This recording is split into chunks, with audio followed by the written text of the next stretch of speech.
This is Rosen Institute's Your Law Firm, where we discuss law practice management, marketing, and new technologies to grow your law firm. Here's your host, Lee Rosen.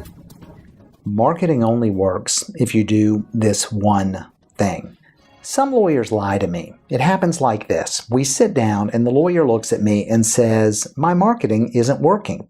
I'm doing the networking thing. I'm meeting other lawyers. I'm doing lunches and coffees, and it's just not working. Well, when somebody says that to me and they tell me that their marketing isn't working, I ask to see evidence. Maybe it's just the lawyer in me, but I want to see proof that it's going the way they say it's going and that it's not working. So I ask to see their calendar. And I get a look when I ask that question, and the lawyer jumps into action. They say, oh, it won't show much. And then the excuses start to come out. Well, I was in trial for 2 weeks, and I was on vacation the week before that, and I just don't have much free time. They fast talk me with excuses before they ever show their calendar. They know, these lawyers are smart, they know when a trap is coming, and they are prepared to jump out of the way. And if they show me their calendar, it rarely shows evidence of coffee and lunch dates. It'll show client meetings and court appearances and parent-teacher meetings at their kids' school, but there will be nothing on that calendar about Starbucks or Dunkin' Donuts for coffee meetings. There will be very little, if anything, about meeting up with others for lunch. And that is because while they say they're doing the networking thing, they aren't doing the networking thing. It's just not happening. And I'll tell you, and this is mean-spirited of me, but I will tell you that when I start to see us going down this path, I can tell where we are going, and I feel the chemicals coursing through me that I used to feel when I did a lot of cross-examination. I'm trying, because I'm consulting with this lawyer, to be polite and professional and understanding, but boy, I slip into cross-examination mode, probably because I lack self-control. And I say something like, look, the reason your networking isn't working is because you're not doing it. I say you've got to actually meet people to make this work. And that lawyer is starting to squirm when I say it. They're starting to regret having brought up the networking. They know I've got them. If I didn't have them, they would have whipped the calendar out and proven to me how many lunches and coffee they were doing right off the bat. And so we have figured out why their networking is not working. But that's not something that lawyers are willing to say at that point. What they do instead is quickly change the subject from how their networking is not working to how they don't really have time to network. We start talking about time management. It is so predictable. It happens every time. It is as predictable as the sunrise, and they go into this tirade about how they don't have time to handle all the client work and the intake calls. The lawyer says there just isn't any time, and they start to get emotional. They get, agitated about how there's not enough time in the day. I'm on overload, they say, and their faces get red. And they explain how they're just so busy that they can't get everything done that they need to get done, and that's why they're not doing the networking. And I should, at that point, be sympathetic. I should say, yeah, I know it's hard to keep up with it all, and I understand why you're not doing the networking, but let's face facts. That's not who I am. When I see that vulnerability, when I realize that they are struggling, I go for the jugular, and that's when I throw into the mix my allegation that they are undercharging, that they're doing all this work and they're not getting paid enough for it, and that's why they're too busy to market, because they're having to do so much work at low fees or sometimes even for free that all their time is used up and they don't have time to do the marketing that they need to do. And so the response I get, again, as predictable as sunrise, is I can't charge more because the clients won't pay more. I'm getting as much as I can from these clients. And that is when they know and I know that I've got them. Because you see, the clients won't pay more because the lawyer won't do the marketing. Better marketing means better clients, which means higher fees, which means more time to do the marketing. So you see, it is entirely predictable. We're not doing the marketing because we don't have the time, because we're not charging enough, which means we can't do the marketing. And I look at the lawyer at that point and I say, why aren't you doing the networking? This conversation never goes well. Here's the deal with marketing. It all works if you do it. It all works. I promise. Those who take action get results. This is not rocket science. It's not even science. It just works. You know, if you wake up and you put on your suit and your fancy shoes and you go talk to people, well, then some of those people will like you and trust you. Some of them will refer clients to you or become your clients. That's true even if you are the biggest dork on the planet Earth. Some of those people will like you and trust you and refer to you or become your clients themselves. I don't know why they like you or trust you, but some of them do. It is just a fact. And the opposite is true too. If you don't go out and talk to people, then they won't like you and trust you. They haven't ever met you, so they can't like you and trust you. And so if you aren't getting results from your networking, the odds are that you're actually not doing the networking. You may believe you're doing it. You may think it's on your schedule and it's happening. But time and time again, I have the same conversation. And the folks for whom it is not working are the folks who are not meeting people for lunch and not meeting people for coffee. Now, you may say, you know, networking is not for you. It isn't for everybody. That is a fact. But that doesn't mean that your marketing is over. Networking is just one way to build a business. You can do it in other ways. You can write a blog. My site, Rosen Institute, started as a blog, turned into a business. It works. You can write for other places. You can write for national or local publications. You can take those articles and turn them into podcasts like this one. Or you can create a YouTube channel and make videos of the articles that you write. You can use your articles as the basis for webinars or civic group speeches or posts on LinkedIn or Facebook or videos on LinkedIn or Facebook. You can turn those articles into a content-rich website where you'll target specific people and groups.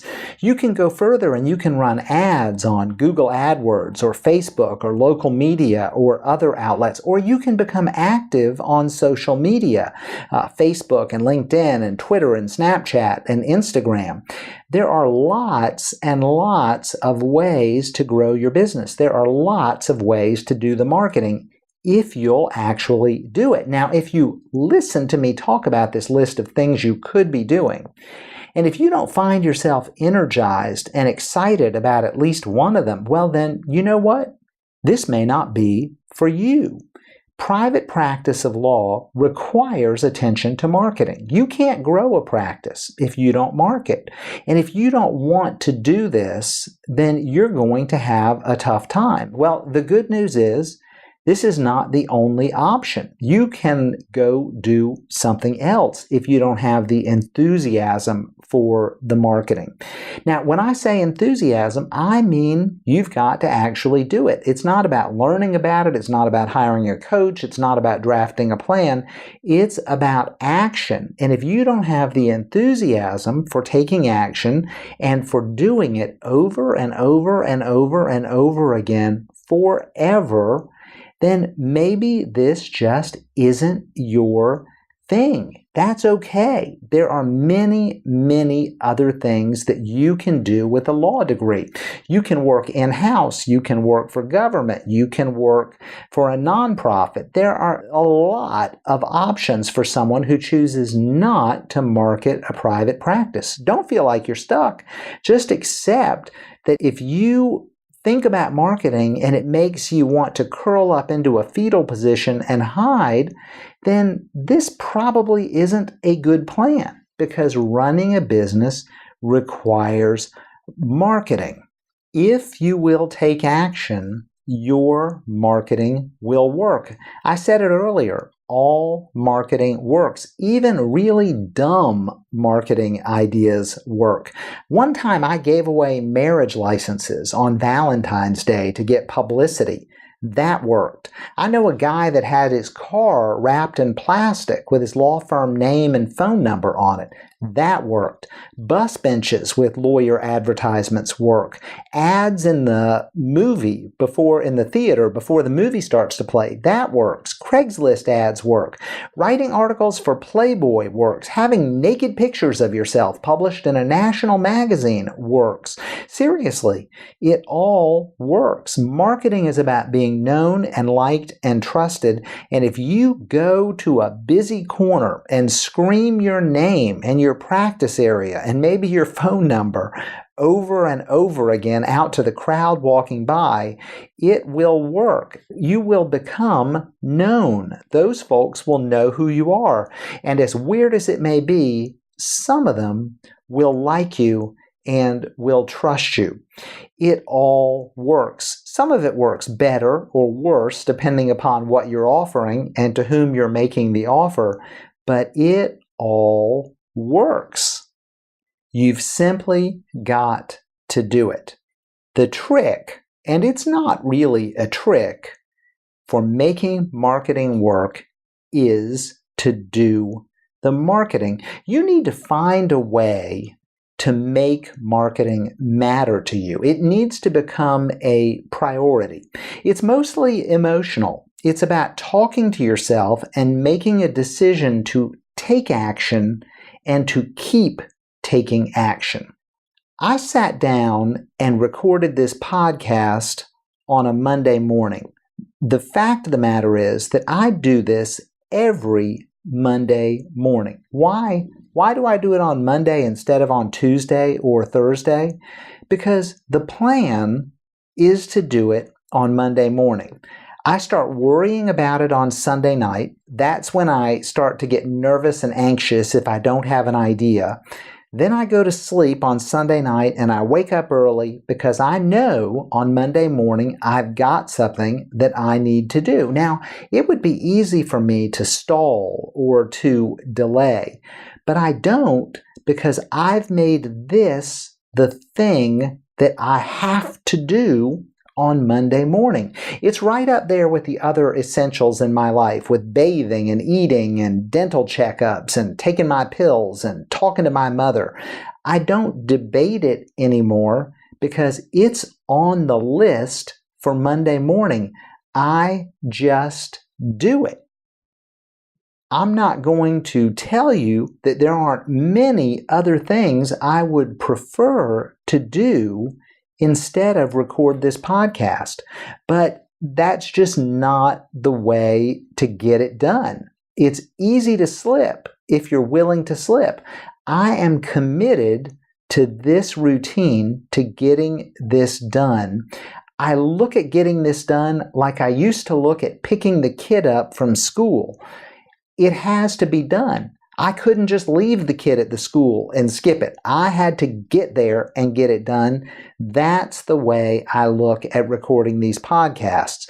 So I prioritize this. It is a big part of my marketing, so I get it done. If something is going to conflict with my Monday morning commitment, then in advance of Monday morning, I get this done. I do it earlier and have it over with because I prioritize this. I mean, I know I'm ranting about this, but it is my trick for myself. I have elevated this to the level of something that must be done. Now, your marketing may require a different schedule. It might require you to make 3 phone calls to set up lunches before you have breakfast on certain weekdays.